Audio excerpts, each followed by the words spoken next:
Hi guys, Per from the Hexlox show. We're super excited to have Stefan from Simplon Bikes with us today.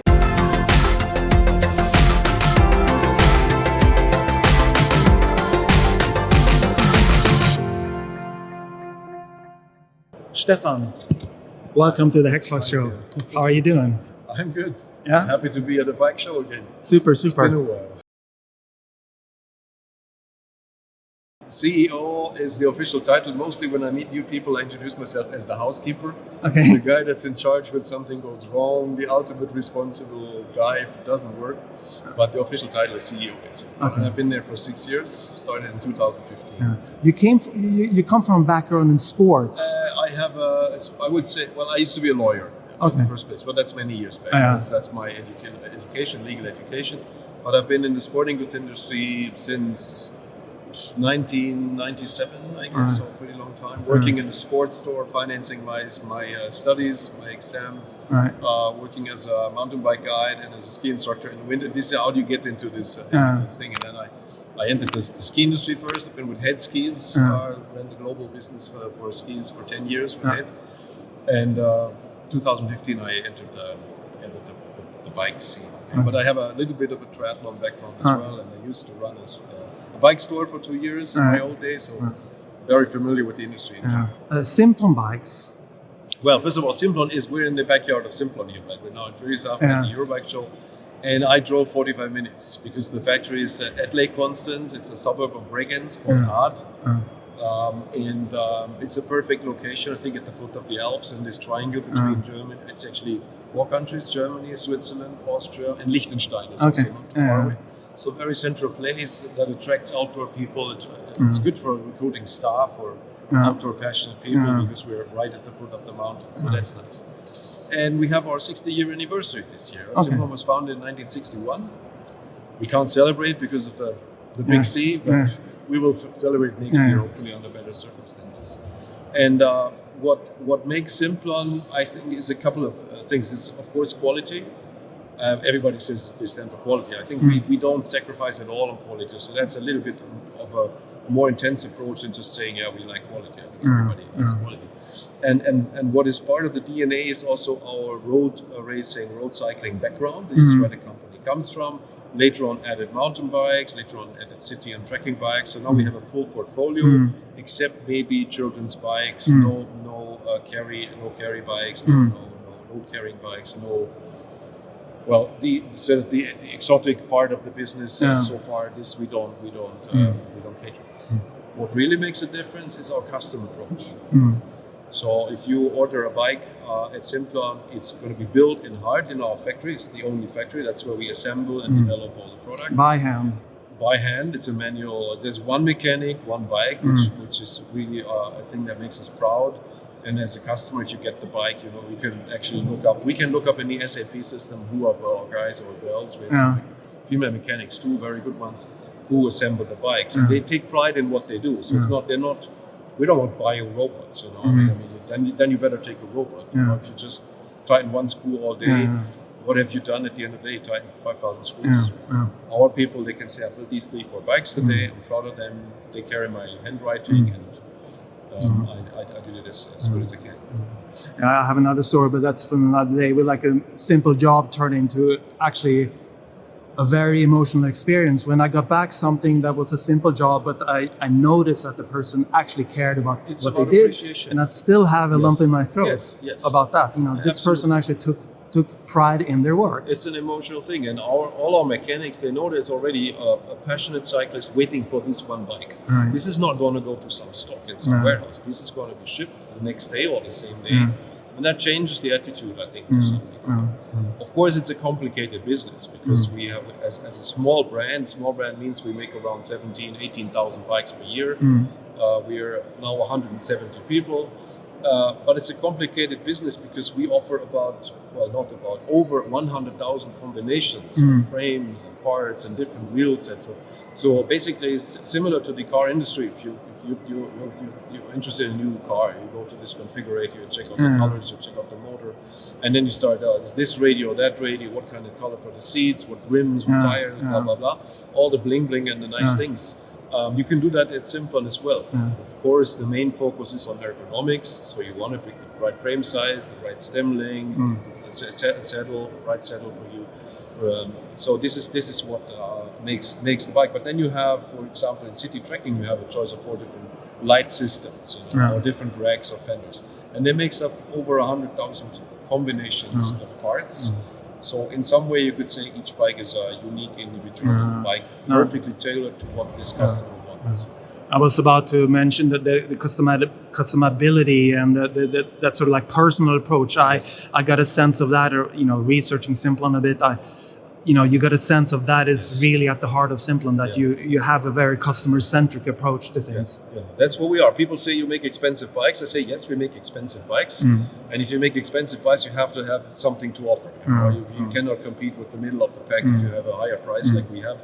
But this is part of the premium quality concept of the building the product in Austria, which makes a difference, and the customization aspect. And we believe in riders that probably have some experience with the bike. They were so happy, and now they're willing to spend a bit more to get the perfect bike for them. And they're going to be riding 6, 10, I don't know how many years. And this is, I think, also from a sustainability aspect, we really build it when someone wants it. The big industry aspect, and I'm not blaming anybody in the industry, but I think some of the bigger brands, they just produce it because a dealer somewhere thought he can sell it. But there's no concrete interest in one individual in one country waiting for this bike.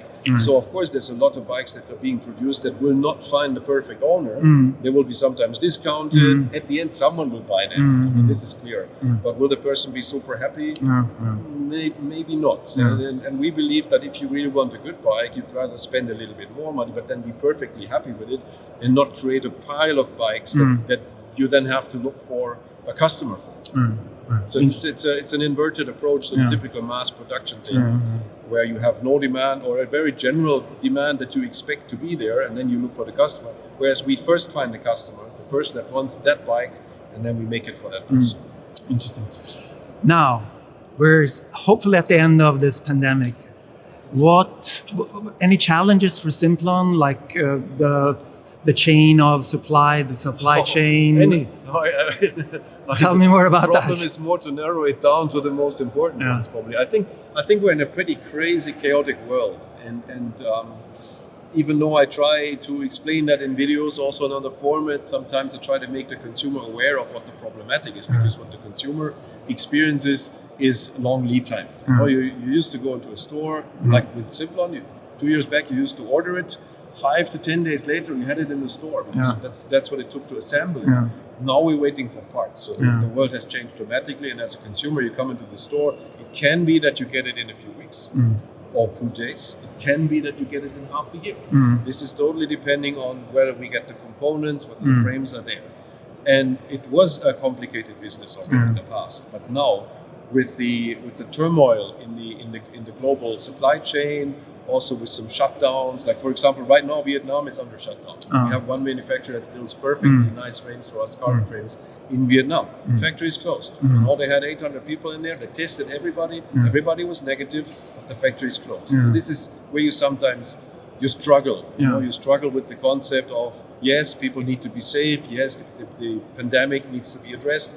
But this is frustrating for us and the workers, because they want to work and they just cannot because it's shut down. Also China, of course, where we have also some high-end manufacturers that build frames for us, is similar. Transportation issue. You can't get a container. If you get a container, it costs you 8 to 10 to 12 times of what it used to cost. So transportation costs have really gone through the roof. Also, this is something that I try to make dealers and consumers understand, that prices are not because we want to have a golden car, buy a golden car with that money. It is because things just get very expensive right now because of the complication. Latest thing was that Shanghai airport changed their rules for cargo, where they work just 1 week. Then 1 week they have to go to general quarantine, and the next week they have to go to individual quarantine. So out of 3 weeks, they work 1 week. Logically, you only have 30% of the capacity.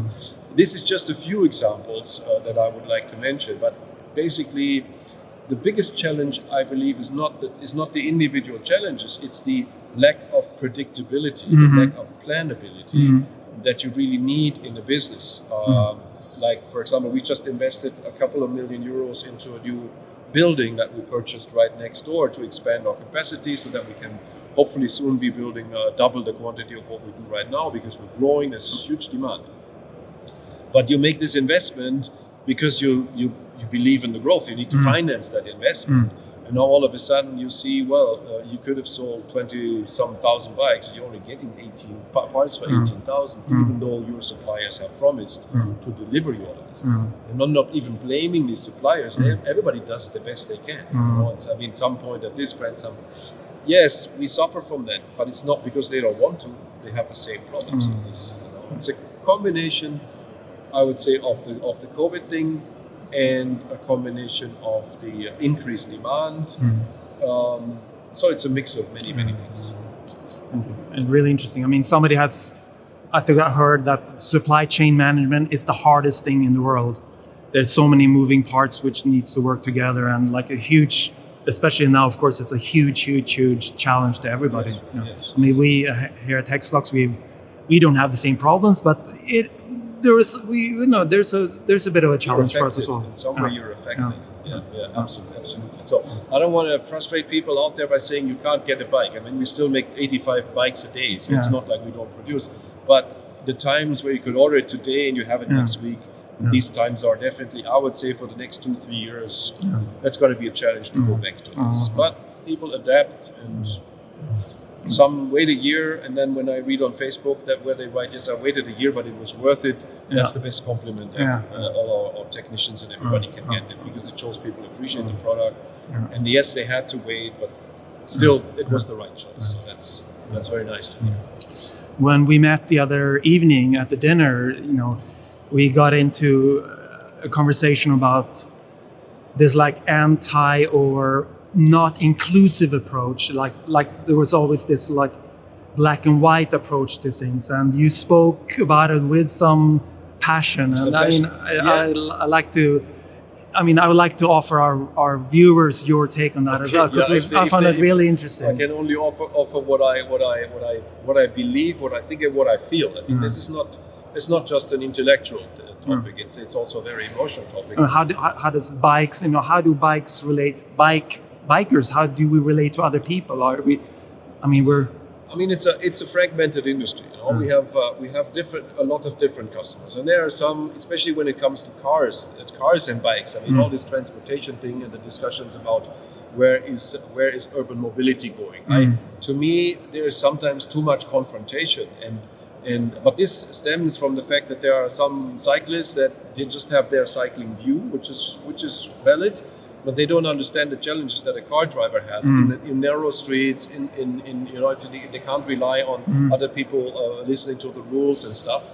And that's a challenge for a car rider. And I'm a passionate car driver, but I'm also a passionate cyclist.